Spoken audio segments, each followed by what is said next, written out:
20 মিনিটের রাস্তা উপক্রম করার পর আমরা চলে এলাম মন্দারমণির মোহনায়। দেখবো মন্দারমণির মোহনায় কি এমন আছে আলাদা। এই হচ্ছে কিছুটা মন্দারমণি মোহনা। এইখানে হচ্ছে ঝাউবন, যেটা কিন্তু দেখতে সত্যি অসাধারণ লাগছে।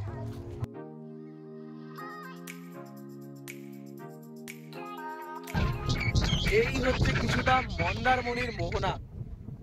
এই জায়গাটা কিন্তু সত্যি অসাধারণ। আর দীঘার মোহনার থেকে তো অনেকটা আলাদা। যারা যারা দীঘার মোহনার ভিডিও দেখোনি তারা কিন্তু চ্যানেলে গিয়ে আগের বছর আমার আপলোড করা দীঘার মোহনার ভিডিও সেইখানে দেখতে পারো। এইখানে মন্দারমণির মোহনাতে কিন্তু শুটকি মাছের জন্য বিখ্যাত মন্দারমণির মোহনা। এইটা হচ্ছে নতুন ব্রিজ, যেটা রিসেন্ট তৈরি হয়েছে মেরিন ড্রাইভ রোডে, যেটা ধরে আপনারা যেতে পারবেন নিউ দীঘা, ওল্ড দীঘা, তাজপুর, শঙ্করপুর, উদয়পুর সব জায়গায়। আর এই হচ্ছে সেই ব্রিজ। আর এইখানে প্রায় মরুভূমির মতোই কিন্তু অবস্থা বলতে পারবেন, যেখানে হাওয়ার জন্য বালি উড়ে যাচ্ছে। আর এইখানে কিন্তু অজস্র লোকেরা দেখা করতে আসে। এখানে ট্রলার থেকে শুরু করে সবকিছু রোজ চলে। ওইখানে আপনারা দেখতে পাচ্ছেন ওইটা হচ্ছে আমাদের লাইট হাউস, মোহনার লাইট হাউস। দীঘাতে যদিও লাইট হাউস নেই। আর এইখানে হচ্ছে আমাদের ঝাউবন। আর ওইদিকে একদম এন্ডে হচ্ছে সমুদ্র সৈকত, যেটা অনেকটা দূরে। আর এইখানে কিন্তু আমাদের নদীর যে জয়েন্টটা মানে মোহনা যেটা, সেটা এই জায়গাটা থেকে কিন্তু আমাদের শুরু হচ্ছে। এই হচ্ছে মন্দারমণির মোহনা।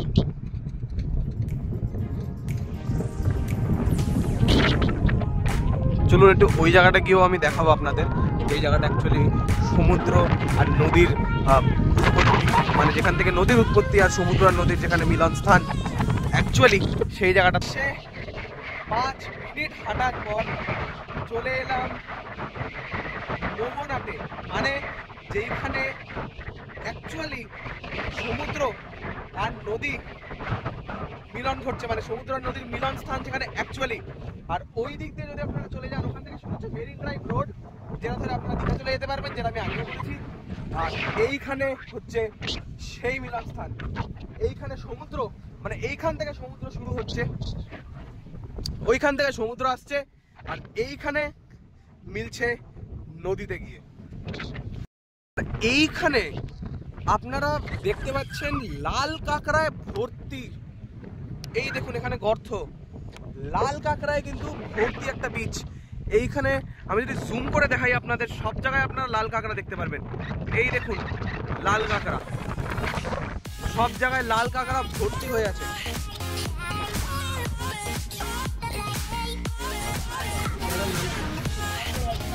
কথা বলতে বলতে ঘড়ির কাঁটায় 5:30 আর পৌঁছে গেছি আমরা তাজপুরে। তাজপুরের অ্যাটমসফিয়ারটা কিন্তু পুরোপুরি আলাদা। আমি আসছিলাম আজকে থেকে প্রায় 7-8 বছর আগে, আর সেই সময় তাজপুরে কিন্তু অলমোস্ট কিছুই ছিল না। কিন্তু আজকে আমরা দেখতে পাচ্ছি এখানে মার্কেট তৈরি হয়ে গেছে তাজপুরে। আর এই জায়গাটা কিন্তু একটা রেস্টুরেন্ট তৈরি হয়ে গেছে, আর পে অ্যান্ড ইউজ ওয়াশরুম। পুরো তাজপুরের কিন্তু যে ভিউ আছে সেটা কিন্তু পুরোপুরি চেঞ্জ হয়ে গেছে। এখানে লাইট, এখানে দেখতে পাচ্ছেন আপনার লাইট লাগিয়ে দিয়েছে পুরো। এইখানে একটা ছোট পার্ক মতো করা হয়েছে, কিন্তু লোকেরা স্নান করছে তাজপুরে। এই জায়গাটা দেখতে পাচ্ছেন পুরোপুরি কিন্তু লোক এই জায়গাটা ভর্তি। এখান থেকে যতদূর পর্যন্ত দেখতে পাচ্ছি আমি কিন্তু লোকই দেখতে পাচ্ছি এই জায়গাটা।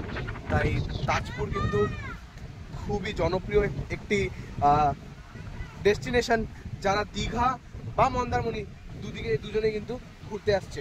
আর নিচে এখানে কিন্তু আমি দেখতে পাচ্ছি ঝিনুক, আর গোটা ঝিনুক, এমন না যে ভাঙা, গোটা ঝিনুক কিন্তু আমি দেখতে পাচ্ছি। এখানে ফোকাস হচ্ছে না আমার ক্যামেরাতে।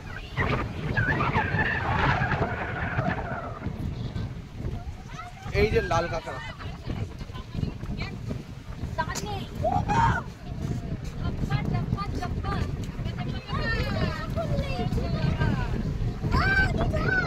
এই হচ্ছে লাল কাঁকড়া।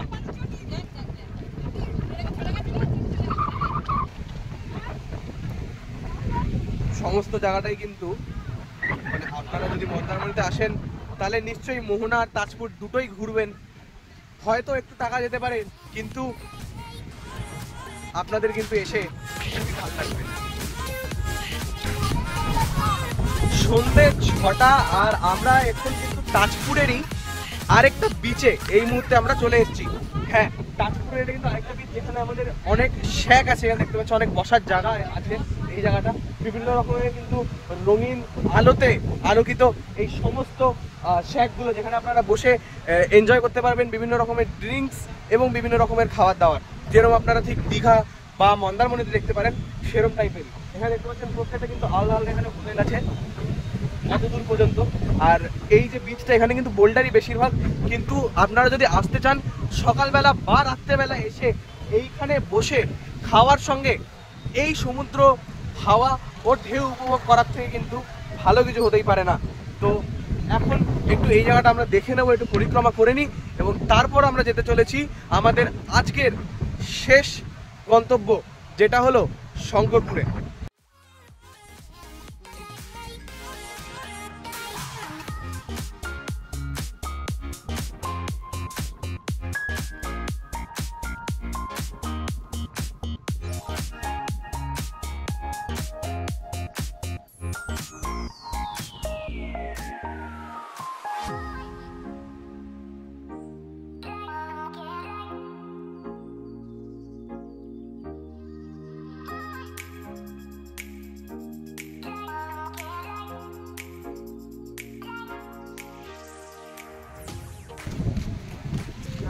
সময় সন্ধ্যে 6:30, আর আমরা এখন মেরিন ড্রাইভ রোড ধরে কিন্তু হাঁটছি ওল্ড দীঘার দিকে।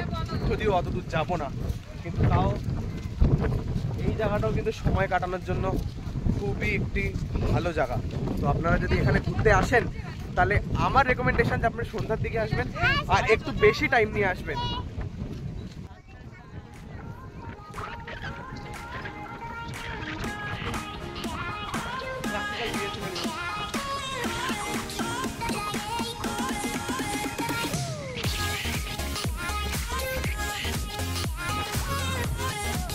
রাত্রি হওয়ার কারণে শঙ্করপুর বাদ দিয়ে আমরা ফিরে গেলাম আমাদের মন্দারমণির হোটেলের উদ্দেশ্যে।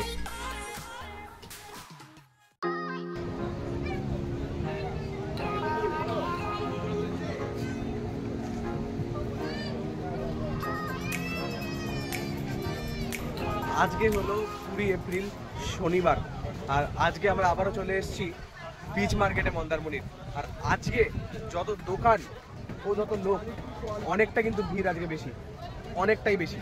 আজকে বিভিন্ন রকমের দোকান দেখা যাচ্ছে ও লোকের ভিড় কিন্তু আজকে ঠিকরে পড়েছে, ঠিক দীঘার মার্কেটের মতো।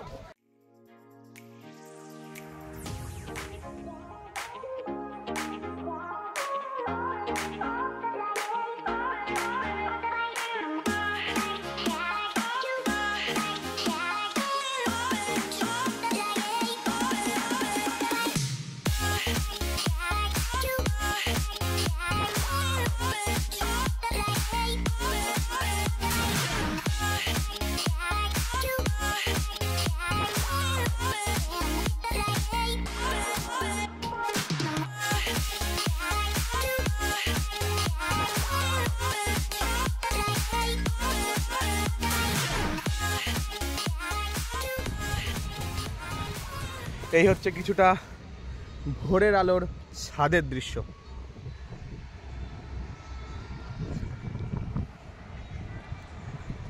প্রায় কিন্তু অর্ধেক মন্দারমণি এখান থেকে দেখা যাচ্ছে, মানে আশেপাশের।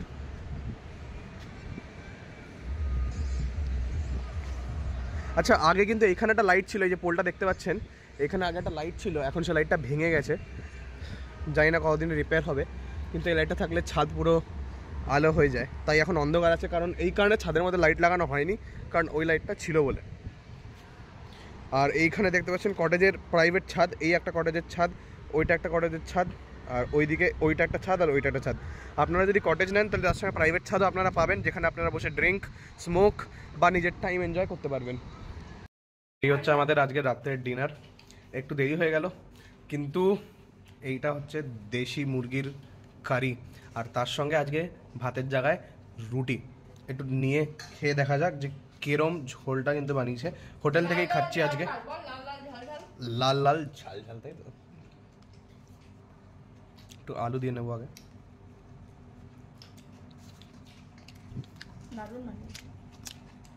অপূর্ব, এক কথায় সব কিছুর ব্যালেন্স আছে, যেরকম ঝাল সেরকম গ্রেভি আর নুনও একদম ঠিকঠাক ব্যালেন্স হয়েছে। এক কথায় অপূর্ব। যদি আপনারা এখানে আসেন আমি বলবো দেশি মুরগির মাংস খেতে। দেশি মুরগি আমাদের পড়েছে 320 টাকা করে কিলো, তাই তো? দেশি মুরগি আমাদের পড়েছে 320 টাকা করে কিলো। আমরা 2 কিলো আনিয়েছি, যেখান থেকে 1.5 কিলো মতো বেরিয়েছে মাংস। আর যেটা রান্না করতে কিন্তু নিয়েছে 250 টাকা। তো এখন তাড়াতাড়ি খেয়ে নিই, তারপর কিন্তু আবার দেখা হচ্ছে কাল সকালে। তো বন্ধুরা কিন্তু চলে এসেছি এখানে স্পিড বোট চড়তে। পার হেড 250 টাকার বিনিময়ে আপনারা কিন্তু চড়তে পারবেন এই স্পিড বোটটা। তো স্পিড বোটে আমরা চড়বো এবং মাঝ সমুদ্রে গিয়ে আবার ফিরিয়ে নিয়ে আসবে। তো এই জিনিসটা কিন্তু আপনারা মন্দারমণিতে এসে নিশ্চয়ই ট্রাই করতে পারেন। আর এটা কিন্তু খুবই অ্যাডভেঞ্চারাস। আমরা চড়তে যাচ্ছি, তো গিয়ে এসে তারপর আপনাদের বলবো যে এক্সপিরিয়েন্সটা ঠিক কিরম হলো। চলুন যাওয়া যাক। নমস্কার সকলকে। আজকে 21 তারিখ আর আমরা এই মুহূর্তে বসে আছি সেই শ্যাকে যেটা আমরা প্রথম দিন বসেছিলাম। হোটেল থেকে আমাদের চেক আউট করা হয়ে গেছে 10:30 নাগাদ, এবং তারপর আমরা চলে এসেছি এখানে শ্যাকে দুপুরে লাঞ্চ করে অবশেষে বাস ধরতে, যেটা আমাদের চাউলখোলাতে সময় কিন্তু 1:30 নাগাদ। এইখানে আমরা ওপরে বসে আছি আর এই পিছনে হচ্ছে আমাদের এখানে সমুদ্র। একবার যদি আমি ফোকাস করে দেখিয়ে দিতে পারি, এই হচ্ছে আমাদের সমুদ্র। আর এইখান থেকে ভিউটা কিন্তু সত্যি খুব সুন্দর। আর এই মুহূর্তে আমরা সবাই নিচে বসে আছি, নিচের দৃশ্যটাও আপনাদের দেখাবো। আর খাওয়ার সময় দুপুরে লাঞ্চও কী করছি সেটাও দেখাবো অবশ্যই, কী কী আইটেম আছে। বাকি টেস্ট তো আমরা সেদিনকে রাত্রেবেলায় করে নিয়েছি, সেম জায়গা থেকে খাচ্ছি। তো চলো দেখা যাক সেই সময়।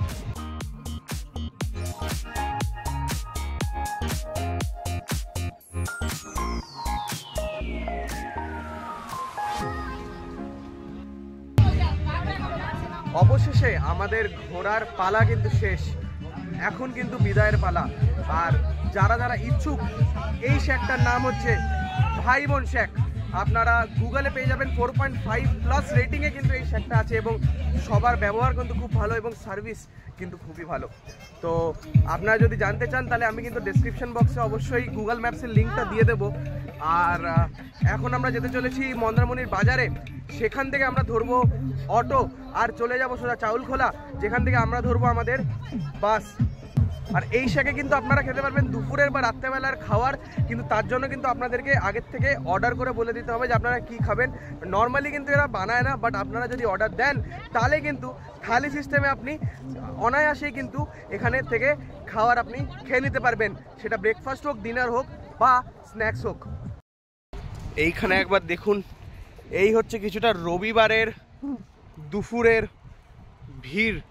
এইটা হচ্ছে আপনাদের মন্দারমণির যে বিচ মার্কেট, অর্থাৎ এইটা সেইটার একদম সামনের কিছুটা দৃশ্য।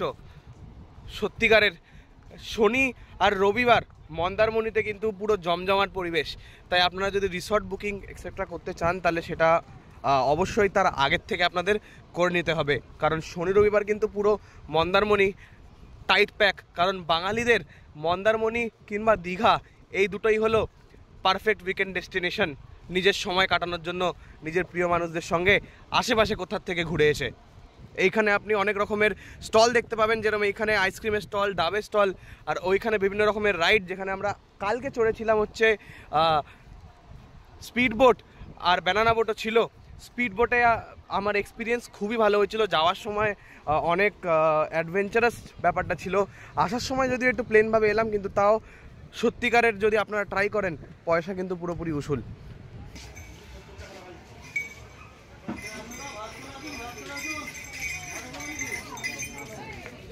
তাই আপনারা যদি কোনো শ্যাকে অর্ডার না দিতে চান, তাহলে আপনারা এরকম কোনো হোটেলে চলে আসতে পারবেন। এরা কিন্তু খাওয়ার অলরেডি বানিয়ে রাখে, তাই খাওয়া দাওয়া নিয়ে কোনো রকমের সমস্যা কিন্তু আপনাদের হবে না যদি আপনারা চলে আসেন মন্দারমণির বাজার এলাকায়। অবশেষে সময় চলে এসছে আমাদের এইবারের মন্দারমণি ভ্রমণের পর্বকে বিদায় জানানোর। এছাড়াও বিদায় জানাবো আমাদের সবার প্রিয়, খুবই আমাদের কাছের বে অফ বেঙ্গল বা বঙ্গোপসাগরকে। যদি এই ব্লগের সিরিজটা আপনাদের ভালো লেগে থাকে তাহলে নিশ্চয়ই লাইক করবেন, শেয়ার করবেন। আর আমি চেষ্টা করেছি এই ব্লগে পুরো সমস্ত যত রকমের ইনফরমেশন দেওয়া যায় কনসাইজ ওয়েতে পুরো ইনফরমেশন দেওয়ার। আর এই চ্যানেলে এরম আরও ব্লগ আসতে থাকবে, আরও সিরিজ আসতে থাকবে। এই মুহূর্তে আমরা যেতে চলেছি চাউলখোলা অটো করে, সেখান থেকে আমাদের জন্য দাঁড়িয়ে থাকবে কিন্তু আমাদের বাস, যেটা আমাদের কলকাতা পর্যন্ত নিয়ে যাবে, মানে কল্যাণী পর্যন্ত নিয়ে যাবে। আজকের মতো এইখানেই আমরা পর্ব শেষ করছি আমাদের মন্দারমণির। এর পরের বার আবার দেখা হবে অন্য রকম কোনো নতুন ডেস্টিনেশন নিয়ে, কোনো নতুন ইনফরমেশন নিয়ে এবং সেম এনার্জি নিয়ে।